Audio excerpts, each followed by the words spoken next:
cushion yang empuk, support yang lumayan oke. Halo teman-teman semua, ketemu lagi bersama kami di JP Basket Channel. Kali ini kita bakal ngebahas performance review dari sepatu Spotek ini. Buat yang belum subscribe, boleh di-subscribe dulu teman-teman. Dan jangan lupa buat nyalain loncengnya buat dapetin info terupdate dari channel ini. Oke, lanjut. Bakal seperti apa performance review dari sepatu Spotek Influx ini? Tonton video ini sampai habis ya.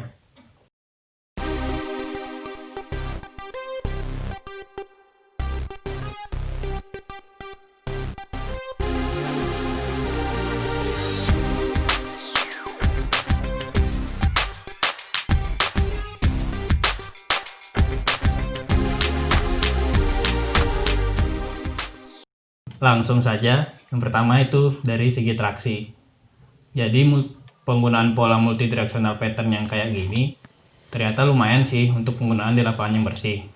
Nah, masalah mulai timbul nih waktu outsole-nya itu udah mulai kotor, karena ternyata pola traksi yang kayak gini tuh termasuk yang gampang angkut debu teman-teman. Jadi kadang berasa ada sedikit selip-selipnya gitu teman-teman. Nah ini lumayan sih bakal ngeganggu permainan. Jadi harus sering di web nih outsole dari sepatu ini. Kurang konsisten sih menurut kita kalau ngomongin traksi dari sepatu ini. Kalau ngomongin durabilitas outsole, ini kita udah pakai berapa kali nih di penggunaan lapangan outdoor, dan kita nggak nemuin tuh outsole yang kekikis banget kayak gitu. Kayaknya bakal lumayan bertahan lama sih ya. Padahal material outsole ini udah yang soft rubber teman-teman. Tapi kayaknya penggunaan pola traksi yang berdekatan kayak gini emang membuat rubber dari sepatu ini tuh lebih kuat ya teman-teman. Tapi mungkin nggak yang lama banget gitu juga. Karena ini berapa kali kita pakai, rubbernya udah makin melunak kayak gini teman-teman. Ya sepertinya kayaknya emang normal-normal aja sih kalau ngomongin durabilitas outsole dari sepatu ini. Nggak yang bertahan lama banget, nggak yang cepet botak juga. Gitu sih menurut kita. Terus outsole dari sepatu ini tuh lumayan berdecit, nggak yang decit-decit banget gitu, cuman ya lumayan lah, kadang ada decit-decitnya gitu dikit.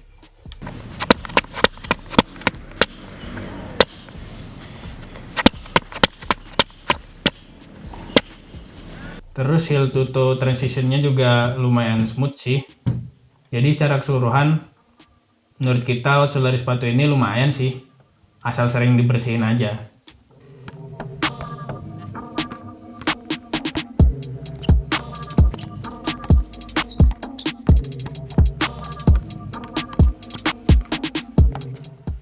Lanjut bahas cushion dari sepatu ini. Jadi kalau ngomongin cushion dari sepatu ini itu mantep banget sih teman-teman. Rasanya tuh lumayan empuk itu teman-teman, agak bonci-bonci dikit. Oke deh kalau ngomongin cushion dari sepatu dengan harga 300 ribuan dan bisa dapetin setup cushion kayak gini. Impact protectionnya lumayan oke sih di sepatu ini, dan cushionnya tuh tipe yang low to the ground gitu teman-teman, jadi nggak ngilangin court feel dari sepatu ini. Jadi secara keseluruhan untuk sepatu budget dengan cushion yang berasa empuk kayak gini mantep sih menurut kita.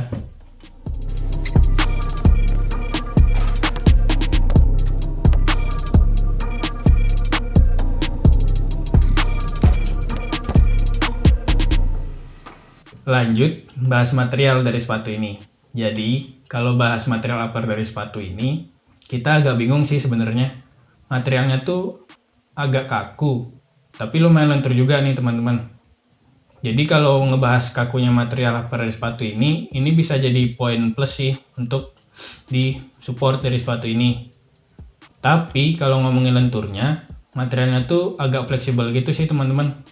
Jadi nggak gampang ninggalin kerut tuh di bagian samping sini. Kalau ditekan kayak gini, materialnya tuh bisa balik lagi gitu kayak ke kondisi yang di awal teman-teman. Jadi bingung juga sih kita ngomongnya. Ya intinya materialnya ini kalau dibilang kaku iya, dibilang lumayan lentur juga bisa iya. Gitu sih. Terus di bagian dalamnya nih, kalau kita masukin kaki kita ke dalam sepatu ini, itu berasa empuk banget sih teman-teman. Karena kenapa? Karena di dalamnya tuh hampir semua bagian di dalam sepatu ini tuh ada busanya gitu teman-teman. Ya walaupun di bagian yang depan ini agak tipis sih, cuman lumayan sih ngebuat kaki berasa nyaman kalau pakai sepatu ini. Terus untuk padding di bagian lidah dan di bagian ankle ini lumayan empuk banget sih teman-teman. Cukup sih ngebuat kaki kita berasa nyaman.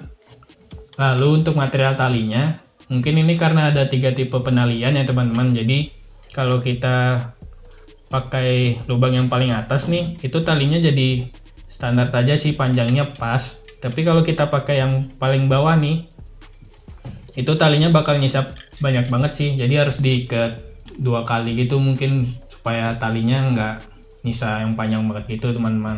Kalau ngomongin sirkulasi udara di sepatu ini, seperti yang bisa dilihat, sama sekali nggak ada lubang buat sirkulasi udara di sepatu ini teman-teman. Jadi lumayan bakal buat kaki kita berasa panas sih kalau kita pakai sepatu ini dalam jangka waktu yang lama.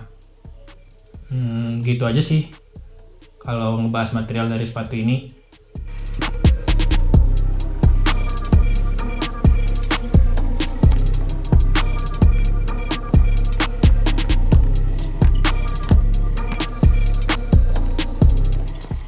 Ngomongin fit, sebenarnya menurut kita tipe sepatu ini tuh tipe yang agak lebar di bagian depan gitu teman-teman. Jadi kalau mau ngencengin tali sepatu nih buat supaya kaki kita berasa kejaga banget, berasa kunci banget, itu malah ngeluarin kerutan nih kayak gini nih. Sebenarnya nggak ngaruh ke performance sih, cuman sayang aja sih menurut kita kalau ada kerutan yang kayak gini, agak nggak enak aja gitu dilihatnya. Terus kalau bahas sizing dari sepatu ini itu agak beda ya teman-teman. Jadi biasanya kalau di Nike itu kita biasa pakai yang ukuran 45 itu panjangnya itu 29 cm. Tapi kalau di sepatu ini ukuran 45 itu panjangnya jadi 29,5 cm teman-teman. Nah karena takut kebesaran dan biasanya sepatu lokal kan sizingnya agak lebih besar tuh timbang yang kayak Nike, Adidas gitu. Nah jadinya kita ngambil yang size 44 teman-teman. Kita downsize itu jadinya panjangnya 28,5 teman-teman untuk ukuran 44. Nah tapi ternyata sepatu ini tuh malah berasa pas banget sih di kaki kita. Jadi waktu awal-awal kita pakai tuh itu ada lecet-lecet dikit sih di bagian kelingking gitu, di bagian samping itu agak berasa lecet. Jadi kalau ngomongin size dari sepatu ini, menurut kita kalau bisa nemuin size yang sesuai, mending true to size sih teman-teman. Tapi kalau sizingnya nggak sesuai, panjangnya nggak sesuai dengan yang biasa kita pakai, itu antara 2 pilihan sih. Antara ambil yang up size dan bisa diakalin dengan double socks, atau pakai sepatu yang ngepas kayak gini, jadi nunggu sepatunya nanti melar sendiri gitu teman-teman. Yaitu pilihan sih. Tapi tetap ya, kalau bisa nyoba langsung, mending dicoba langsung sih supaya lebih aman juga.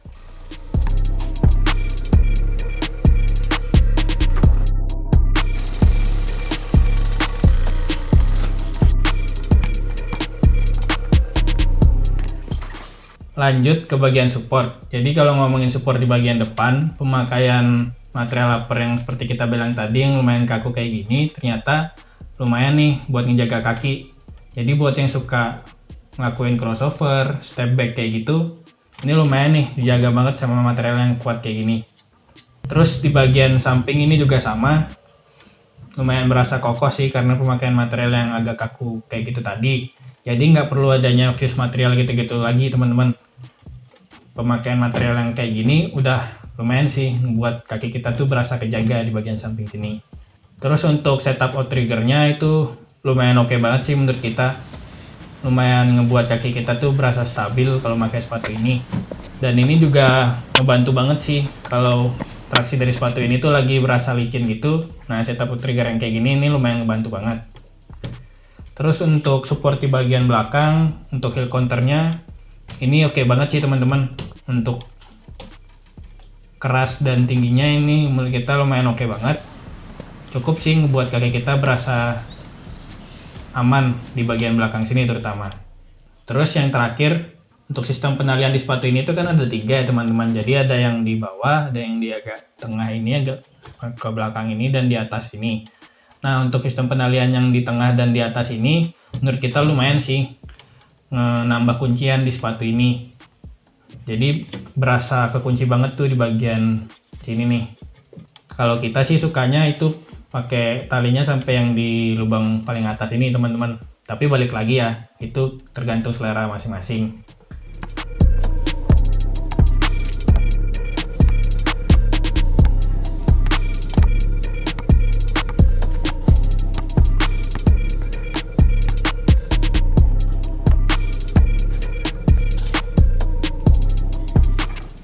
Oke, itu aja sih kalau kita ngomongin sepatu ini yang menurut kita bisa jadi pertimbangan nih buat teman-teman yang nyari sepatu dengan cushion yang empuk, support yang lumayan oke, dan dengan harga yang murah juga tentunya teman-teman. Untuk harga sekitar 300 ribuan, menurut kita sepatu ini worth it banget sih untuk dibeli. Oke, segitu dulu performance review kita buat sepatu Spotek Influx ini. Buat kalian yang tertarik dengan sepatu ini, bisa langsung aja tuh kunjungin websitenya Spotek Indonesia. Dan seperti biasa, buat kalian yang punya saran atau masukan, kayak rekomendasi sepatu apa yang cocok untuk di-review, kayak gitu-gitu, bisa tulis di kolom komen ya teman-teman. Jangan lupa like, subscribe, dan share video ini. Follow juga IG kita di JP Basket Channel. Semoga basketmu menyenangkan.